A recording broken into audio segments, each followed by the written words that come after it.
Right, so hey guys, what's going on? My name is Alex. Here we are with another setup video. And this is my setup for 2015. This is the 2016 edition. Setup part 3. Setup part 3. Surround sound is installed. I've got obviously my main setup. Rebuilding the ultimate setup, part 1. Welcome to episode 2, building the ultimate office.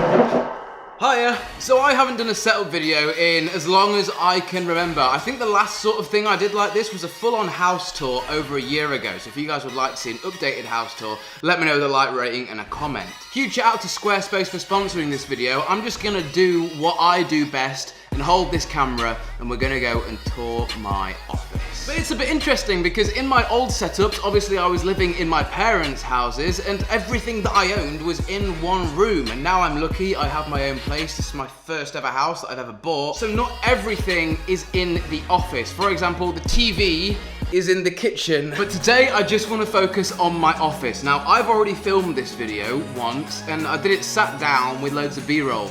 Quite boring.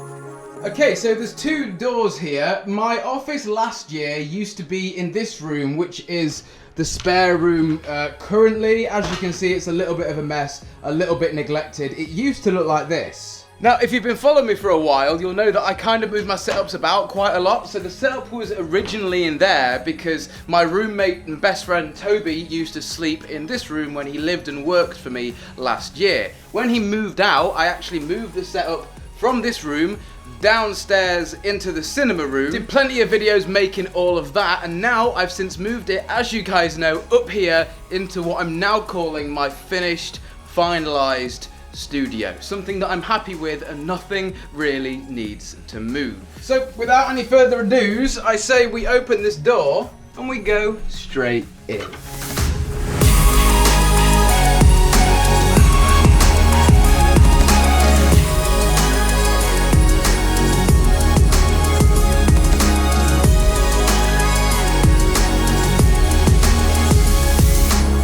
So what I think I'm going to do is, wait, hang on a minute. Hey Google, blinds up please. Sure, up we go.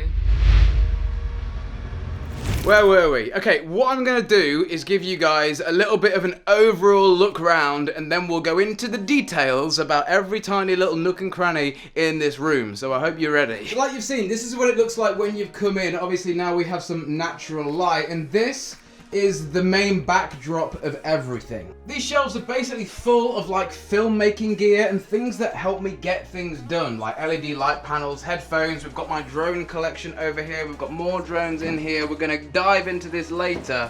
And then you turn this corner, this is actually the main office through there. So when I actually bought this house, this wasn't here. Now the OG ones of you will remember that I had my friend Luke cut this huge walkway out of the wall. Sounds really weird to say. So there was originally a door here which went through into this room, but now that's been patched up and this is how you get in here. Okay, right, let's start the tour then. I've taken the GorillaPod off the camera because I'm fancying doing like a little bit of a POV style video. So let's do this. Detail. This is a lamp. This is my latest purchase. It's one of the cheapest lamps I could find. It's a video light. It's called the SL60W and it's by a company called Newer. And then this is their, well, soft dome to go over it. The white sheet behind it basically diffuses the light and makes it look really soft on your skin. This, for the money I spent on it, as far as lights are concerned, is a really, really good deal. Everything I talk about in this video is below that like button.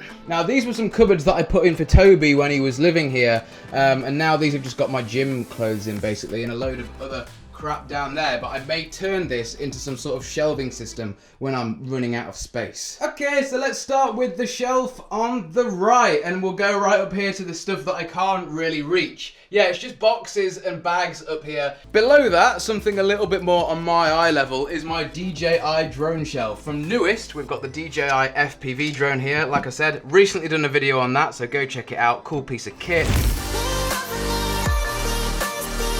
This side we've actually got my Mavic 2 and the Pro controller. I spent about £2 on this drone when it first came out, only to fly it for the 4th time into a power line and completely break the gimbal. As you can see, it has a huge gap in the side of it. Brilliant. It somehow just about still works. Moving on, down here we've actually got the Google Home Max. This is how I interact with everything in here. As you saw, I can open the blinds with my voice. Even the lights are controlled by my voice. We've got an old audio interface there, and then we have my rock hands with my Bose 700s on them. These are my favorite wireless headphones, the comfiest headphones around.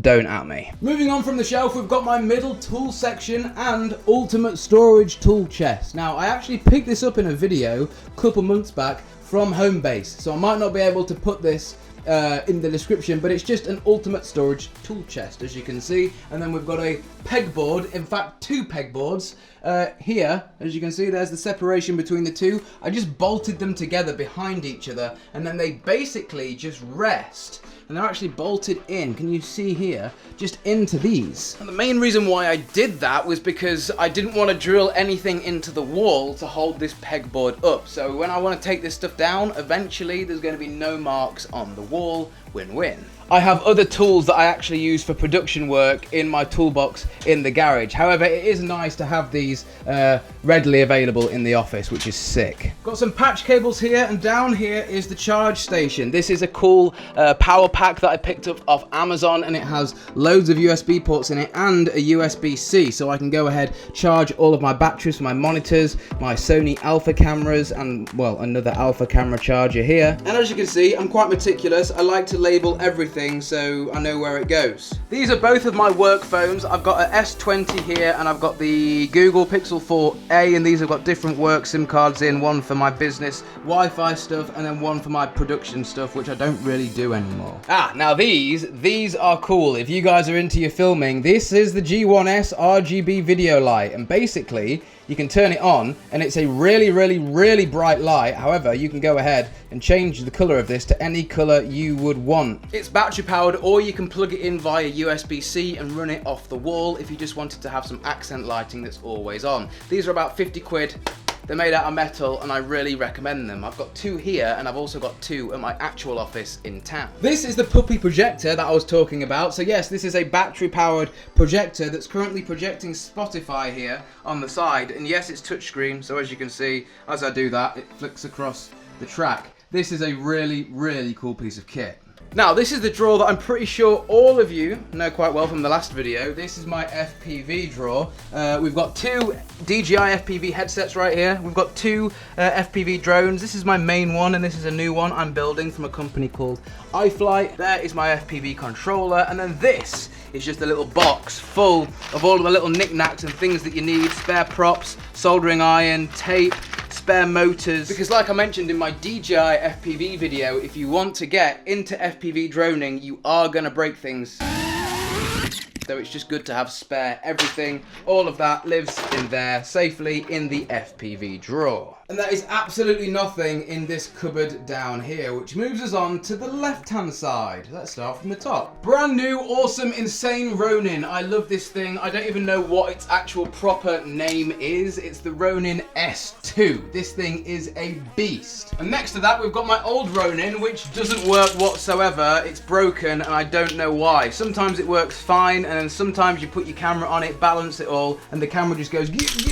Moving on, this is my little USB Midi keyboard, which, well, that was kind of part of my lockdown crisis last year. Obviously, it was lockdown last year, and we were all stuck at home, so I decided that I wanted to try and make music. Bought one of these and realised that it's really difficult. Next to that, though, we've got a few sets of VR headsets. This is the first edition Oculus headset, which I still love and use to this day, and this is a PlayStation VR, which I never ever use because I just use the Oculus with the PC. Moving on, cameras. Now, a lot of my cameras are at the office, but these are the cameras that I like to keep kicking around here, other than the one that I've obviously already got in my hand, which is the brand new A7C from Sony. But down here we've got an old school A6500. This is my A7R. This is a beast of a camera for photos, and then we've got an ESDDI, like a cheap just screen, so I can see what the what the camera sees, basically. Next to that, one single lone lens by itself. I think this is a 10-18. All my other lenses are at the office. And then we've got GoPro Heroes, all the way from GoPro Hero 4, GoPro Hero 5, all the way to GoPro 7, and then we've got an Insta360 Nano. This is one of the first 360 cameras the Insta ever released, so that just stays there. Batteries, memory cards, tripods, and sliders. So it's safe to say that this section of it is, other than the VR and the keyboard, dedicated to camera gear. Okay, so with what I would call the backdrop section of the room done, let's turn this camera around and probably do the more interesting stuff which you guys would like to see. However,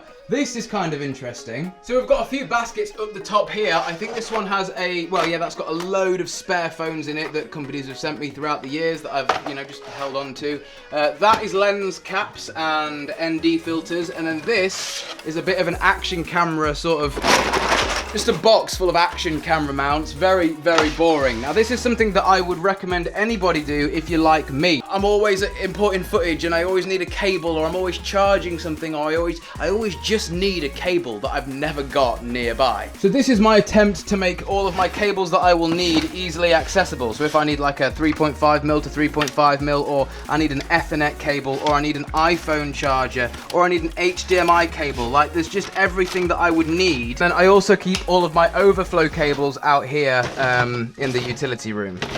Now this shelf is pretty cool. It's just, again, stuff that I've been sent. Pixel 4a, Honors, we've got Huawei's and a few Huawei tablets and some earbuds. Yeah, just stuff that I've been sent. Can never have enough carry bags. This is my FPV bag. We've got a few action camera sort of carry cases here, and then this is my main camera bag if I'm transporting these cameras around and I just want a safe place to do it. And then this white box here, again, is sort of just overflow, full with a load of stuff. Very, very boring. Okay, the setup.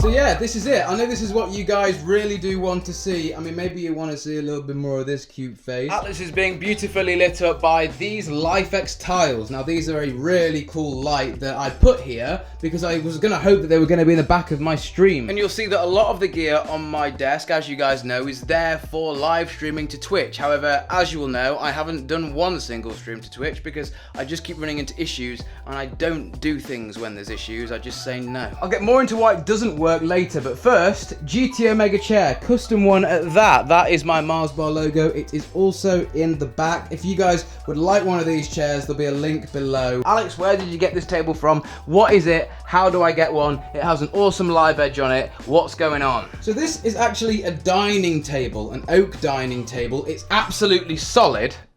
Now this cost me about £450 off eBay, plus £50 for these industrial looking just metal legs. Now I understand and I get it, it's super cheap and really easy to go to IKEA and get yourself a desk, but I really do think a desk is worth spending the money on, because especially if you're going to be sort of sat there for a long time. Like, as well as doing gaming here, I work here, I eat here, and plus the fact it is just solid. And as you'll see, I've got everything attached to this desk. Okay, so we'll go from left to right then. Over here, there's this weird sort of cubby, which I don't really know what to do with. At the moment, it's just housing down there the KRK 10-inch subwoofer for the KRKs. Now, these are the KRK Rocket 5. No, they're not. These are Rocket 7s. These were sent to me by KRK, hence why I'm not completely clued up on them. All I know is that these things are very loud, especially with that subwoofer. Up here, the Elgato key light, which can be controlled with the Stream Deck. So if I go key light, I should be able to click toggle, and then there you go, that toggles that on and off. Super cool. Here's a Rode podcast arm, sort of boom, with my microphone on the end. Not sure if you guys can see that in there, but it's the AKG C214.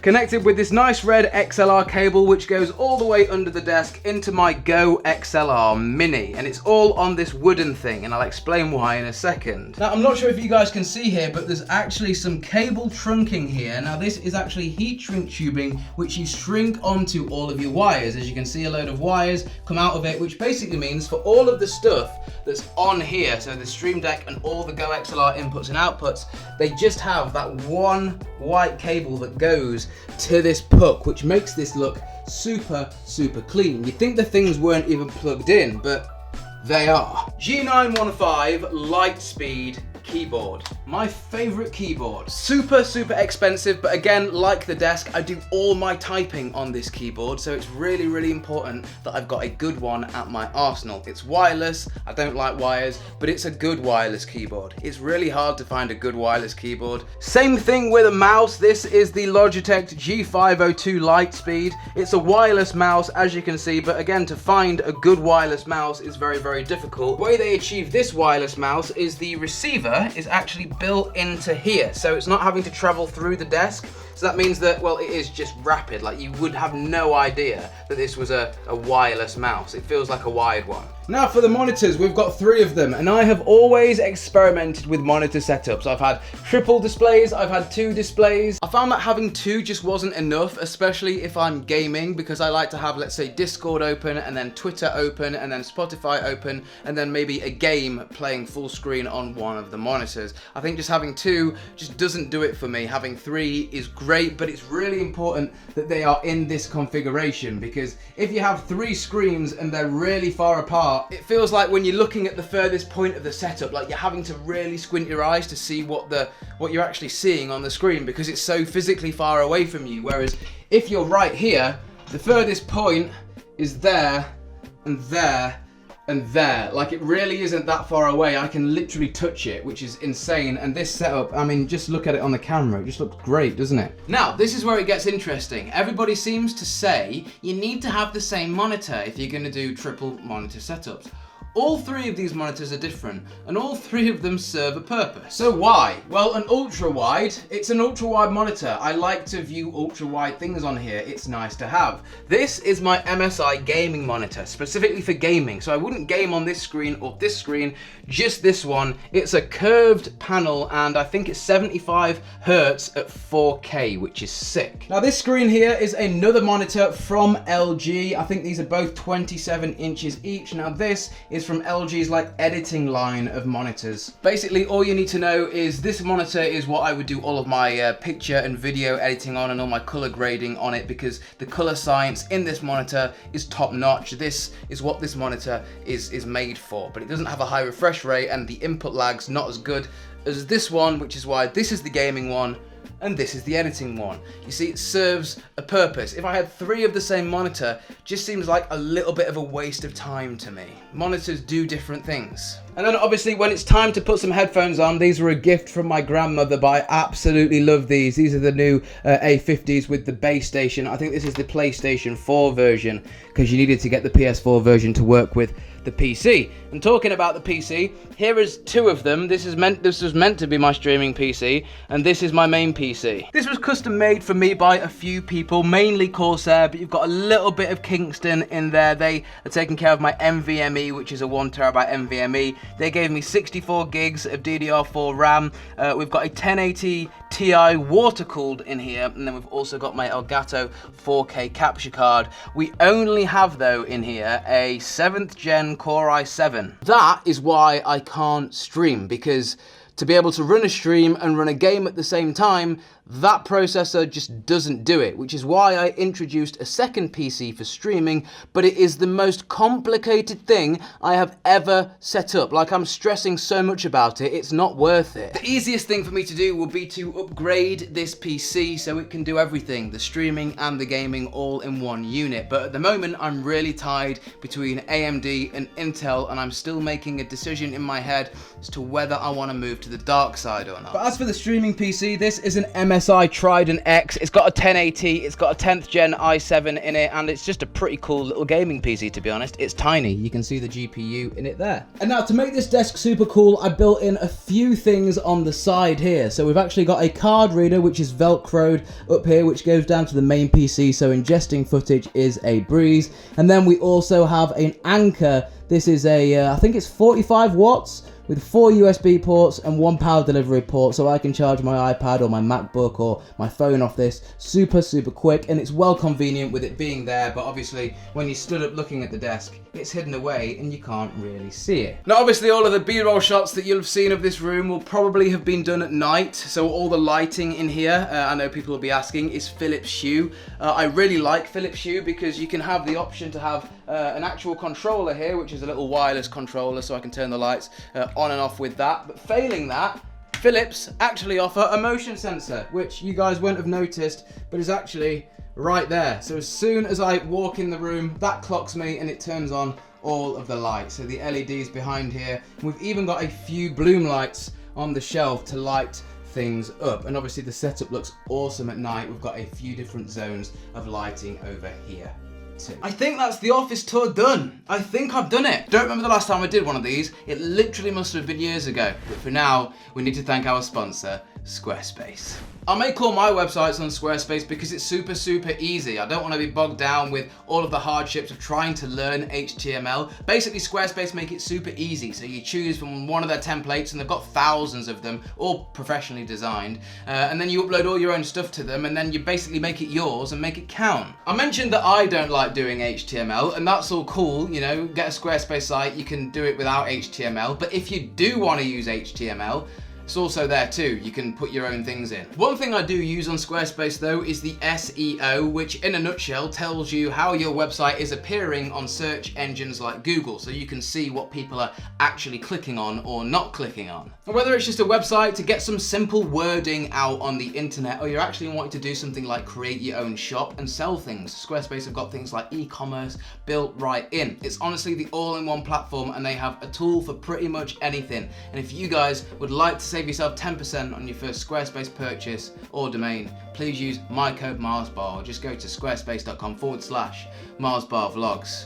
But there you guys have it. That has been the setup tour. If you've got any questions, let me know in the comments. But for now, yeah, name's been Alex, and I'll see you in the next one. Peace.